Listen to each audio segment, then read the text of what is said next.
بسم اللہ الرحمن الرحیم۔ واقعہ حضرت عمر رضی اللہ تعالی عنہ اور گورنر ابو موسیٰ کا ایک خوبصورت واقعہ، سبق آموز، انشاءاللہ آپ کا ایمان تازہ کر دے گا۔ ویڈیو کو اینڈ تک ضرور دیکھیے گا۔ حضرت عمر فاروق رضی اللہ تعالی عنہ کے دور خلافت میں بصرہ کے گورنر حضرت ابو موسیٰ اشعری کے خلاف شکایت آئی۔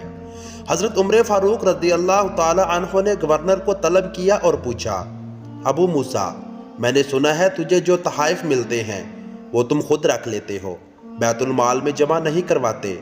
حضرت ابو موسیٰ اشعری بولے، حضور وہ تحائف مجھے ملتے ہیں۔ حضرت عمر نے فرمایا، وہ تحائف تجھے نہیں تمہارے عہدے کو ملتے ہیں۔ حضرت عمر رضی اللہ تعالی عنہ نے حضرت ابو موسیٰ کو گورنر کے عہدے سے معزول کیا، ٹاٹ کے کپڑے پہنائے، ہاتھ میں چھڑی دی اور بیت المال سے سینکڑوں بکریاں دے کر کہا کہ جاؤ اور اب سے بکریاں چرانا شروع کر دو۔ ابو موسیٰ ہچکچانے لگے تو حضرت عمر رضی اللہ عنہ نے فرمایا، تمہارے باپ دادا یہی کام کرتے تھے، یہ تو حضور صلی اللہ علیہ وسلم کے وسیلے سے تجھے گورنری مل گئی تھی۔ کافی عرصے کے بعد حضرت عمر خود جنگل میں چلے گئے تو دیکھا بکریاں چر رہی ہیں۔ حضرت ابو موسیٰ اشعری ایک ٹیلے سے ٹیک لگائے بیٹھے ہیں اور ان کے چہرے کا رنگ زرد پڑ چکا ہے۔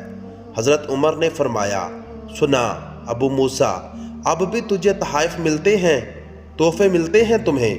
حضرت ابو موسیٰ اشعری بولے، حضور مجھے سمجھ آ گئی ہے، اب حکمران کہتے ہیں میرا تحفہ میری مرضی۔